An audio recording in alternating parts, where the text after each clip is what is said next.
नमस्कार विद्यार्थियों। पिछले व्याख्यान में हमने अमेरिकी शासन व्यवस्था की प्रमुख विशेषताओं के संबंध में बात की थी, जिसके तहत हमने उसकी कई ऐसी विशेषताओं के संबंध में आप लोगों को बताया था, जो किसी भी देश में सबसे पहले यदि कहीं से शुरुआत हुई उन विशेषताओं की, तो वह अमेरिकी संविधान है। यानी वे कुछ ऐसी विशेषताएं थी जिनकी मौलिक शुरुआत सबसे पहले अमेरिकी संविधान से मानी जाती है। उसी कड़ी के तहत आज हम अमेरिकी शासन व्यवस्था से जुड़ी कुछ अन्य महत्वपूर्ण विशेषताओं, कुछ अन्य महत्वपूर्ण विषयों के संबंध में यहाँ बात करेंगे। तो आइए हम प्रारंभ करते हैं। अमेरिका में शासन के तीनों अंगों के सदस्यों की चयन प्रक्रिया भिन्न भिन्न है। आप लोग ये बात अच्छे से समझ लो कि जो तीन अंग हैं, व्यवस्थापिका, कार्यपालिका, न्यायपालिका, इन तीनों अंगों के जो सदस्य निर्वाचित होते हैं उनकी प्रक्रिया डिफरेंट है। जैसे प्रत्यक्ष निर्वाचन, परोक्ष निर्वाचन और मनोनयन, यानी तीन अलग अलग मेथड वहां अपनाए गए हैं। न्यायाधीशों का चयन सीनेट के अनुसमर्थन पर किया जाता है। अब यहाँ हम बात करेंगे, देखिए, प्रतिनिधि सदन के सदस्यों एवं सीनेट के सदस्यों का चुनाव प्रत्यक्ष विधि से होता है,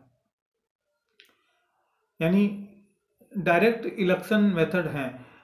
राष्ट्रपति का निर्वाचन अप्रत्यक्ष विधि से होता है, क्योंकि राष्ट्रपति का निर्वाचक मंडल बनता है और निर्वाचक मंडल के माध्यम से जो चुनाव होता है वह अप्रत्यक्ष चुनाव की श्रेणी में आता है।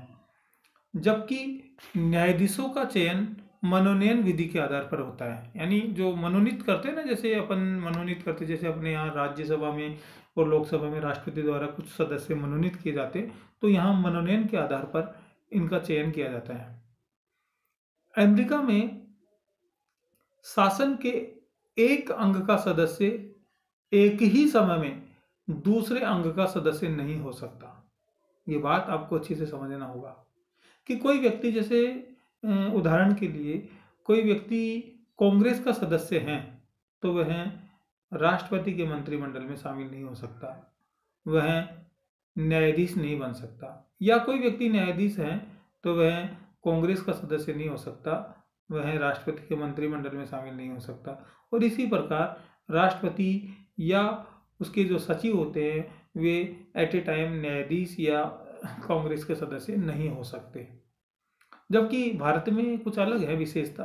भारत में जैसे कोई व्यक्ति मंत्री होगा, यानी कार्यपालिका का सदस्य होगा, तो उसको अनिवार्य रूप से व्यवस्थापिका का सदस्य यानी संसद का सदस्य होना आवश्यक है, और नहीं है तो 6 माह के अंदर उसे संसद का सदस्य बनना पड़ेगा, अन्यथा उसकी सदस्यता समाप्त मानी जाएगी। अमेरिका में शासन के विभिन्न अंगों के कार्यकाल की निश्चितता एवं शासन के विभिन्न अंगों का अलग अलग कार्यकाल वहाँ की अपनी एक विशिष्ट विशेषता है, यानी अलग विशेषता है। तो ये कुछ ऐसी बातें हैं जो अमेरिका के संविधान में प्रचलित है। जैसे वहाँ शासन के जो विभिन्न अंग हैं उनके कार्यकाल एक तो निश्चित होता है, कि ऐसा नहीं कि उनको बीच में बहुत रेयर, बहुत टफ विधि ऐसी होती है। जैसे राष्ट्रपति का कार्यकाल 4 साल का है, अब यदि उनको कार्यकाल से पूर्व हटाना है तो महाभियोग प्रक्रिया के माध्यम से हटा सकते, इसके अलावा नहीं, किसी भी विधि से नहीं हटा सकते। तो कार्यकाल निश्चित है। और शासन के विभिन्न अंगों का कार्यकाल भी अलग अलग हैं, जो वहाँ की अपनी विशिष्ट विशेषता है। जैसे मैं आपको बताऊं कि राष्ट्रपति का कार्यकाल 4 वर्ष होता है, सीनेट के सदस्यों का कार्यकाल वहाँ 6 वर्ष होता है, प्रतिनिधि सदन के सदस्यों का कार्यकाल 2 वर्ष होता है। तो ये और न्यायाधीशों के रिटायरमेंट का कोई निश्चित समय नहीं है, वे जब तक अपने आप को पद के दायित्वों का निर्वहन करने के लिए सक्षम समझे तब तक पद पर रह सकते हैं। ये अलग प्रकार की विधि अमेरिकी शासन व्यवस्था में प्रचलित है। अमेरिका में शासन के विभिन्न अंगों के सदस्यों के उत्तरदायित्व भी अलग अलग है। अमेरिकी संघीय व्यवस्था। अब यहाँ अमेरिका की संघीय व्यवस्था के संबंध में बात करते हैं। संघ शब्द अमेरिकी शासन संघ शब्द अंग्रेजी भाषा के फेडरेशन शब्द का हिंदी अनुवाद है। ये जो फेडरेशन होता है, देखिए एक तो ये होता है संघ, यूनियन से होता है, यूनियन यानी संघ, और एक होता है फेडरेशन। तो ये फेडरेशन का हिंदी अनुवाद है जो लैटिन भाषा के फोइडस शब्द से बना है, जिसका अर्थ होता है संधि या समझौता।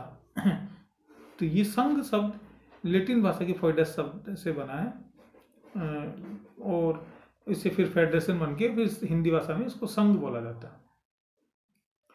संघीय शासन व्यवस्था में केंद्र एवं इकाइयों के बीच संविधान द्वारा स्पष्ट शक्ति विभाजन कर दिया गया है। वहाँ क्या होता है कि मैंने आपको बताया था कि वहाँ संघीय शासन व्यवस्था है, वहाँ केंद्र की अपनी सरकार है और प्रांतों की अपनी सरकारें हैं, और इन दोनों के मध्य संविधान द्वारा स्पष्ट शक्ति विभाजन कर दिया गया है और उनका दायरा तय कर दिया गया है कि ये अंग ये काम करेंगे और ये अंग ये काम करेंगे। उनके विषय निर्धारित कर दिए गए। जैसे अपने यहाँ 3 सूचियाँ बनाई गई है, संघ सूची, राज्य सूची और समवर्ती सूची, और उन सूचियों में उन विषयों को उल्लेखित कर दिया गया है जिनके संबंध में वे कानून बना सकते हैं। संघ के महत्वपूर्ण विषय एवं शक्तियाँ, जैसे मैं आपको संघ के कुछ महत्वपूर्ण विषय बताऊंगा अमेरिका के संबंध में। जैसे करारोपण, टैक्सेशन होता है ना, करारोपण, मुद्रा, डाकतार, सर्वोच्च न्यायालय, अंतर्राष्ट्रीय संधि या समझौते, सेना एवं नौसेना, नए राज्यों का प्रवेश, नापतोल, अंतरिक्ष, दूरदर्शन एवं अन्य महत्वपूर्ण विषय जो राष्ट्रीय महत्व के हो, वे सभी संघ के दायरे में आते हैं। उन सभी विषयों पर संघ कानून बना सकता है। इनमें प्रांत या प्रांतीय सरकारें किसी भी प्रकार का हस्तक्षेप नहीं कर सकती। तो ये जो सब विषय, और भी बहुत से विषय हैं, सबका उल्लेख करना संभव नहीं है, लेकिन इन सब विषयों के संबंध में संघ को कानून बनाने का अधिकार है और स्वतंत्रता है। प्रांतों के महत्वपूर्ण विषय एवं शक्तियां। अब जैसे प्रांतों को कौन कौन से विषय मिले हैं? स्थानीय करारोपण, जो लोकल टैक्स होता है ना, लोकल टैक्स, राज्यों का आंतरिक व्यापार, दीवानी एवं फौजदारी कानून, पुलिस, शिक्षा, यातायात, राजमार्ग, जो लोकल जो होते हैं राजमार्ग, जिनको अपने जैसे अपने यहाँ स्टेट हाईवे होते हैं वैसे, इन सब विषयों के संबंध में कानून बनाने का अधिकार प्रांतों को दिया गया है, यानी इकाइयों को दिया गया है।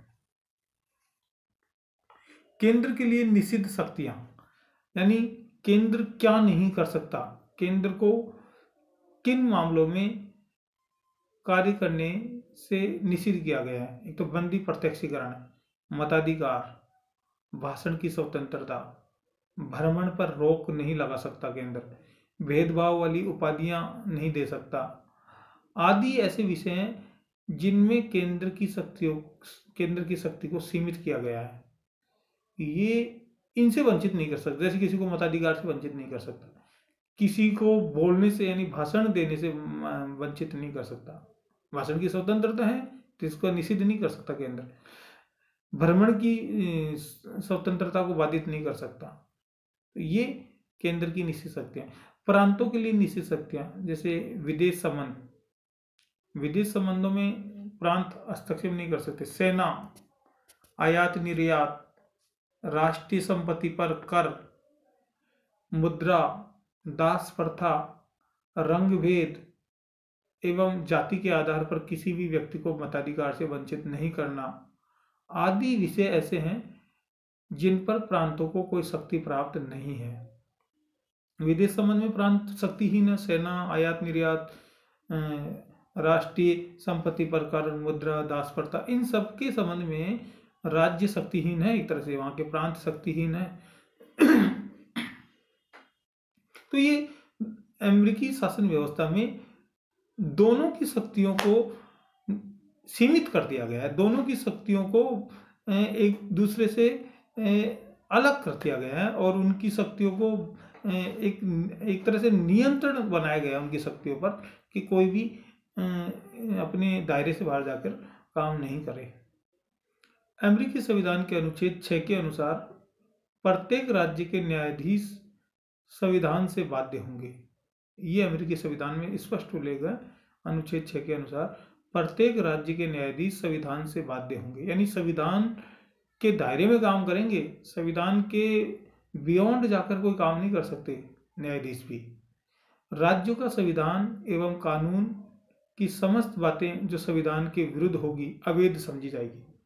जैसे राज्यों का, वहाँ अमेरिका में राज्यों का अपना संविधान है और वहाँ अपने स्थानीय कानून है, लेकिन वे जो राज्यों के संविधान है या कानून है वे संघ के संविधान के विरुद्ध नहीं हो सकते।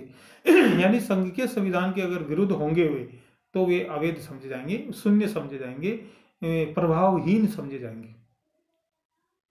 अमेरिकी संविधान में सर्वोच्च न्यायालय के सिद्धांत को अमेरिकी संविधान में न्यायिक सर्वोच्चता के सिद्धांत को अपनाया गया है। न्यायिक सर्वोच्चता ये होता है ना, जैसे न्यायपालिका सर्वोच्च होती है तो वहाँ न्यायिक सर्वोच्चता के सिद्धांत को अपनाया गया। वहाँ सर्वोच्च न्यायालय के माध्यम से संविधान की व्याख्या एवं रक्षा करने का काम किया जाता है। सर्वोच्च न्यायालय को बहुत महत्वपूर्ण जिम्मेदारी दी गई कि वह संविधान की व्याख्या करे समय समय पर, जहाँ भी कोई कानूनी पेच अटक जाए, और संविधान की रक्षा करे। तो ये अमेरिकी न्यायिक सर्वोच्चता की अपनी विशेषताएं हैं और इससे आगे की बात हम अगले व्याख्यान में करेंगे। मैं समझता हूँ कि आपके कुछ समझ में आया होगा और आपने मेरी बात को ध्यान से सुना, इसके लिए आप सभी को बहुत धन्यवाद।